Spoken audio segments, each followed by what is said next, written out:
Bienvenue dans cette vidéo, je vais vous expliquer, ou du moins tenter de vous expliquer que deux fichiers linéaires, deux fichiers Wave ou apparentés Wave, comme du FLAC, eh bien, ne se valent pas et que la bande passante audio n'est pas non plus l'argument absolu sur la qualité d'un son. Sur ce que vous voyez, c'est un fichier Wave qui vient très certainement peut-être d'une compile de quelque chose, mais on va pouvoir voir qu'effectivement, si on demande d'afficher la vue spectrale, il y a l'entièreté du spectre puisqu'on monte au-delà de 20 kg.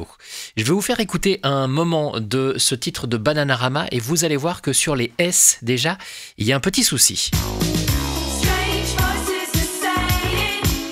Sur le What is S, on sent que en fait le son est vraiment au taquet et que le limiteur, on pouvait déjà plus. Et c'est relativement moche. J'ai récupéré un autre fichier qui est cette fois-ci un fichier FLAC. On le voit déjà, ça respire un tout petit peu plus. Au niveau spectral, vous allez voir qu'on est toujours sur une largeur de spectre qui est similaire, voire même peut-être un petit peu meilleure d'ailleurs. Et si on va à peu près au même endroit, on était à peu près à 35 secondes. Si on se positionne à 35 secondes, on va écouter. On n'a pas cette espèce de phénomène où le S est tellement limité qu'il en devient un petit peu écrasé et un petit peu balbutiement.